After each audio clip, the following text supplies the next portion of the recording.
hello, and welcome to Carnivore Wellness. I'm Rebecca, and today I want to chat a little bit more about the wellness side of what it is that I want to express here on this channel.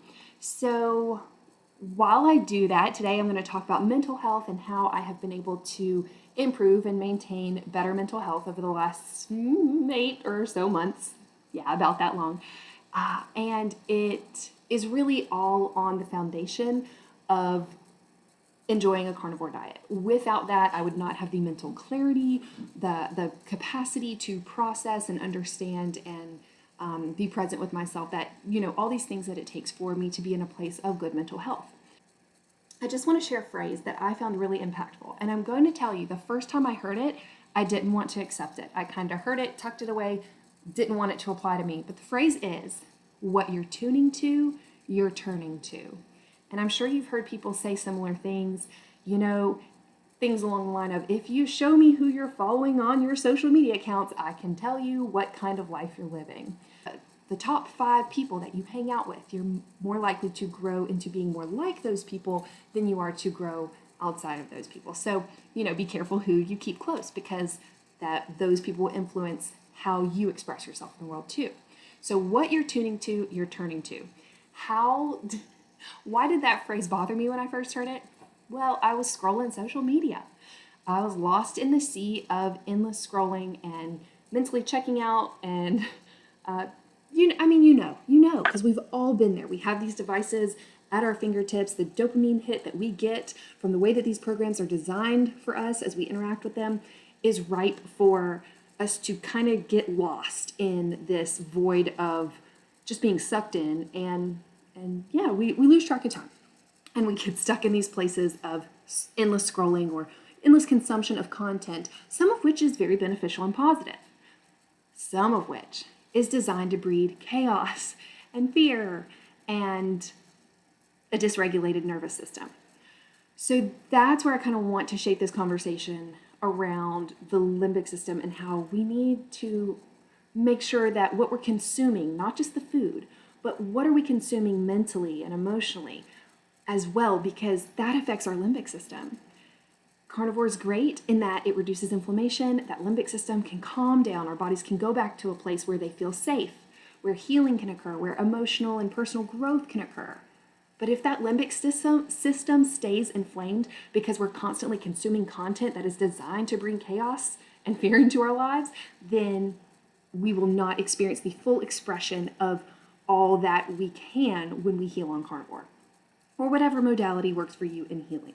It doesn't have to be carnivore, but that is how I have found my way into feeling balanced and regulated. So what you're tuning to, you're turning to. The biggest example of this is, in my life, is the overconsumption of news.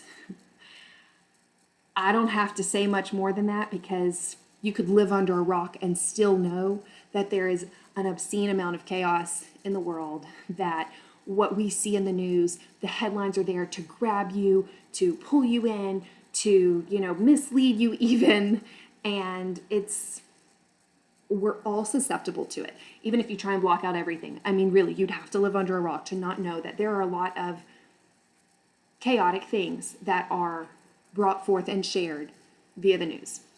So if I found myself towards the end of last year, 2024, and especially at the beginning of the year, really consumed with the consumption of news. I felt like it is my duty to be informed. I need to know what's going on. I need to get my bearings. I need to use this information to prepare.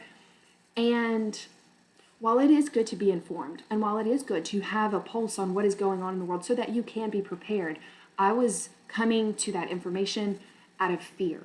And the algorithms of social media platforms and other sites are designed to keep you coming back, right? They need engagement. That's their big thing, is they need to keep people engaged. So when the algorithm detects that a person may have an inclination towards depressive or anxious tendencies, they will feed more of that content to you because you will stay engaged longer. I'm a prime example of this. I started off just, here and there. I want to check in on the news, but oh gosh, let me continue to explore this. And oh, that is happening in the world. Let me go check that out. And before I knew it, I was lost in that world of chaos. And I was choosing to consume that content. It didn't make me feel good. It didn't make me feel calm. It made me feel very fearful. It made me feel very scared, very dysregulated. And I often found myself in that stuck position that comes with fight or flight, or freeze, or fawn. There's a few, but we commonly call it fight or flight. But I would get stuck in that freeze mode. And so I would just remain on the couch endlessly scrolling my life away while increasing the dysregulation in my limbic system because I was fearful and engaged with the chaos that was being fed to me. One of the best things I ever did, one of the best mental health tips I could ever possibly share is pull back on that. Put it in its place. Sure, if you need to check in and know what's going on, that's great, but put a limit on it. Maybe don't do it first thing in the morning like I was doing. There are ways that we can still be aware citizens of the world and not be overwhelmed. So what you're tuning to, you're turning to. At the beginning of the year, I was tuning into fear. I was tuning into chaos, and that is what was expressing itself in my own life. I was having some tension in my marriage, and I was, staying home and withdrawing from social situations, and even like seeing people that I would see in my community on a regular basis. There are certain people I would feel very fearful around or very on edge around. I was tuning into that, and therefore that's what I was finding in my experience. It feels so good to no longer be in that space. I've let that go. I'm not consuming the news. I've decided that that's not the world I want to live in, that I will not engage in the fear-mongering because I don't want to live from a place of fear. I want to live from a place of love. Those are the two choices. Those are the two sides of, your experience. Do you want fear? Do you want love? I want to live in love because I've done the fear thing, and the fear thing doesn't serve me. So for me, turn off the news. The other thing, it's great to get away from the news, but what about all these other social media things? I pulled back on social media too. Again, I was lost in the scrolling and constant comparison. That constant comparison will rob you of your own joys. So I pulled back on social media, got off the Insta. I haven't been on Facebook for eons. And I YouTube is still social media, so obviously I'm here and you're here, and that is what it is. And gosh, what a relief it was to no longer be roped into other people's thoughts. Instead of consuming other people's thoughts, I have shifted into creating for myself.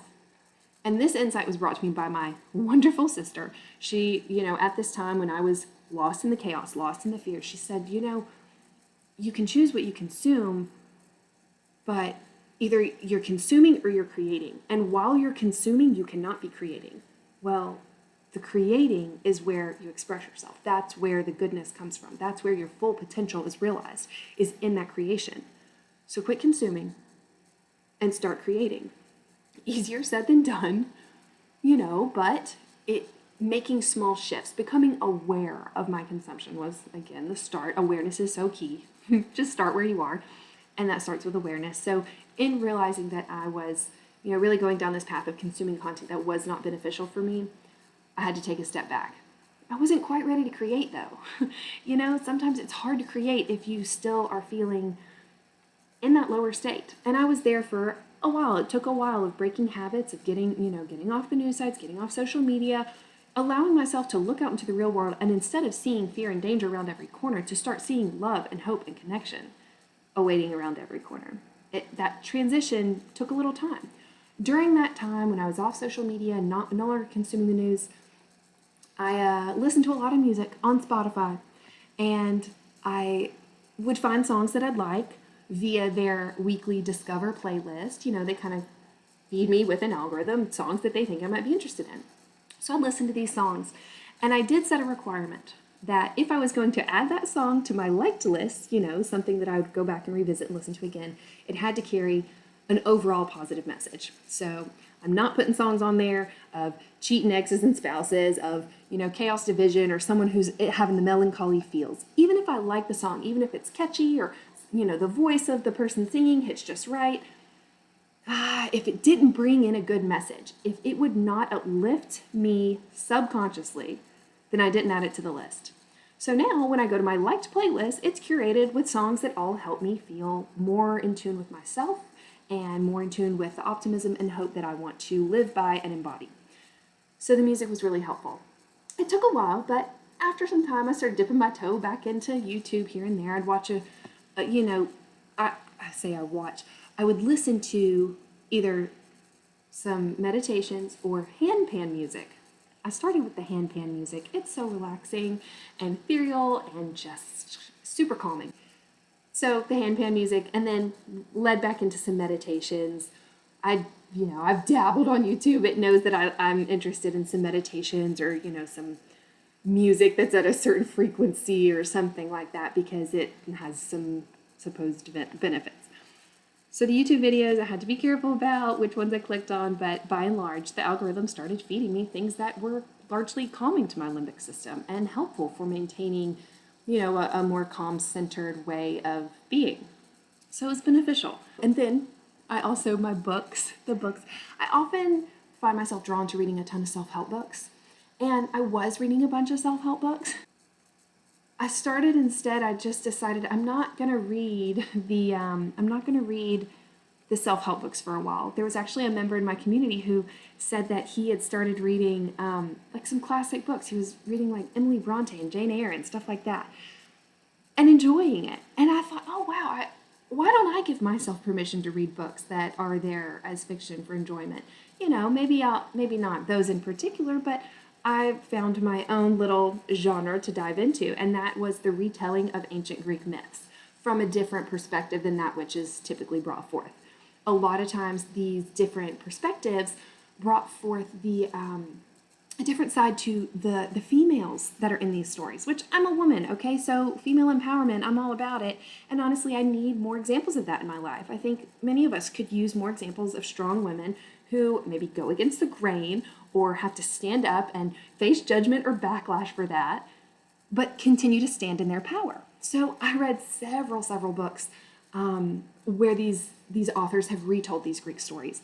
And I kind of wondered at the time, I was like, man, I'm really interested in these. I think I loved, a lot of these old concepts that are just so based in humanity being retold. And even though I'm no longer, I'm not living in that time period, we're far removed from that in today's modern world, it was nice to be drawn into those stories and to connect with those characters. And I just thought this was, a nice little diversion in my mind. But I now see that reading those books, what you're tuning to, you're turning to, I have taken from that I am worthy of stepping into my power, that I am worthy of pushing my boundaries and edges a bit to figure out where my strengths lie and how I can magnify those, even when it's inconvenient or uncomfortable or unexpected from someone like me. So I found changing up the genre of books that I consume to also be very beneficial. This moment of realization that I had that was really healing for me, and it was so divinely coordinated by the universe that I'm thankful. It was a gift. Let me set the stage and be forewarned, you will probably be able to perceive my political leanings.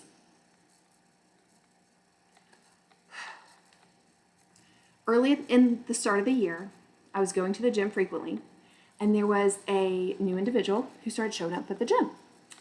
And seemed like good dude. Like, you could tell he works out, he's nice, and he's in the gym. He knows what he's doing. Good vibes overall, but maybe the second or third day he was in the gym, I noticed he was wearing a red hat. Ooh. And as he walked in, I saw it, and it caught my stomach a bit. And I didn't feel very safe. I didn't feel very good. And in this weird way, I felt like there was this tension between us. Now, it was totally imagined in my mind.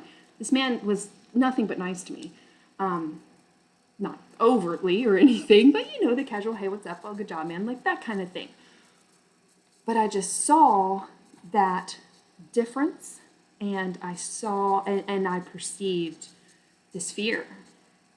And I mentioned, you can tell it flustered me. And I wanted to move past it, but I didn't know how. Now, when that happened, when I first, encountered this individual, mind you, I was still really consuming a lot of news. I was really sinking my teeth into the fear and the chaos. And I needed to pull back from that. Well, as I did, other aspects of my life started improving.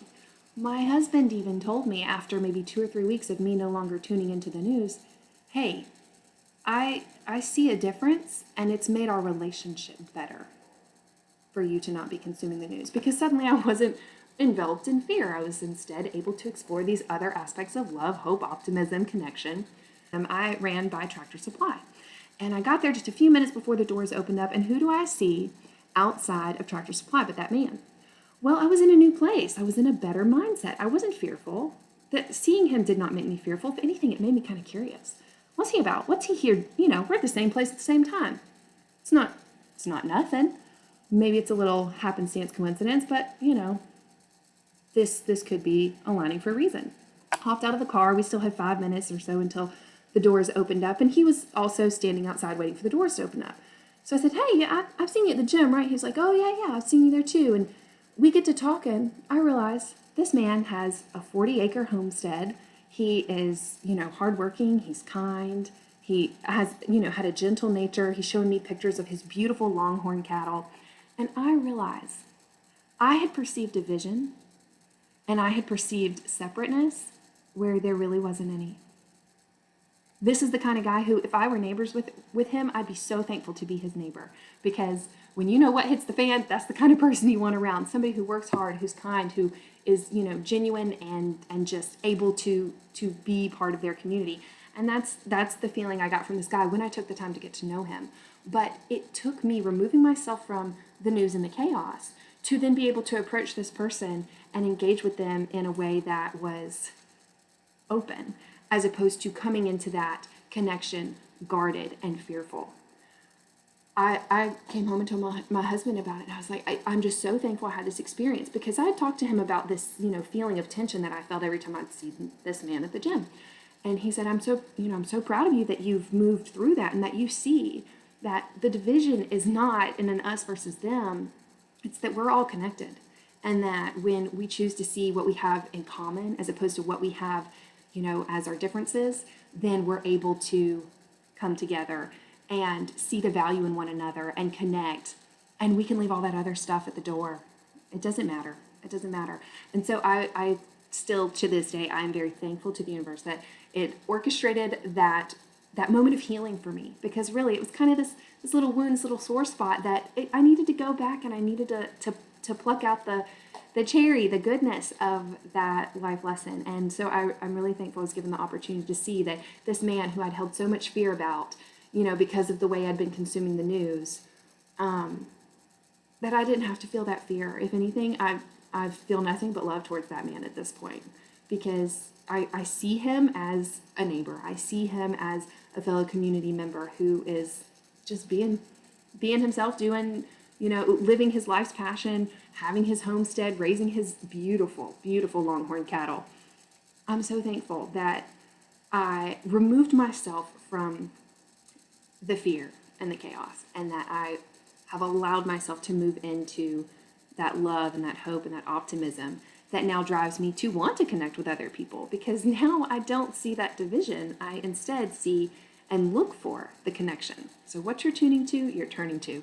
If you're tuning into fear, your brain is going to pick that up. If you're tuning into love, your heart is going to pick that up and carry that forward.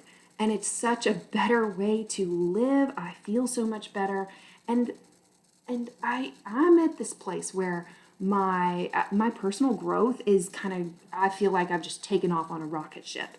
And so by removing all these other things, and by bringing in the things that are helpful to me, positive, uplifting music, positive and uplifting YouTube videos, that really helps me get into a better state of mind. So I'm very thankful for all of that. I see here in my notes, I did forget one thing. And that is ultimately, it's helpful to read uplifting stories, to read the right kind of books, to consume the right kind of content that lifts you up. But ultimately, it's about tuning into nature, tuning into yourself. So going for hikes, sitting on the porch while a rainstorm's rolling through, taking time to go on a fishing trip if you have the luxury of doing so, sitting outside with the kid in your lap, or, playing hopscotch with your family outdoors, whatever it is for you that feels good, tune into that nature. Because as you get outside and as you experience that peace that comes with being connected to nature, you connect to yourself. And your true self wants love and connection. Your true self really wants to live in that place of hope and optimism. And if we will get out of our own way, then we are able to drop that fear and drop that chaos and instead choose the life that we want. Yeah, okay, both my kids are getting up from nap, so I got to wrap this up. The very last thing, I know I say this too often, the very last thing I want to say is this transition from fear into love by redefining by redefining the kind of content that I consume. I've been going through a ton of personal growth, but also what can only be described as a spiritual awakening. I am returning to that inner knowing that I am connected to all that is. And that feels more grounding and more comforting, more protective, more in line with who I want to be than anything else I've found out there. So for me, coming back to myself in my spirituality, in my fullness, is the gift that has come from me being willing to take that step back, take the message of that phrase that initially caused me to cringe, what you're tuning to, you're turning to. So I'd ask you, are you ready to look at what are you tuning to? And how is that showing up in your life? Are you consuming the kind of content that lifts you up? Is it listening to praise music? Is it listening to, meditative chants in native languages? What is it for you? Going out for long hikes. I know that's it for so many people. If you find that helpful, whatever it is that helps you tune into more of who you want to be, I'd love to hear what that is for you in the comments.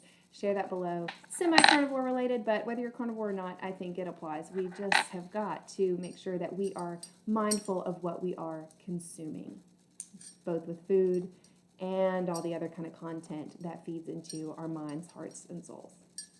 I love you guys.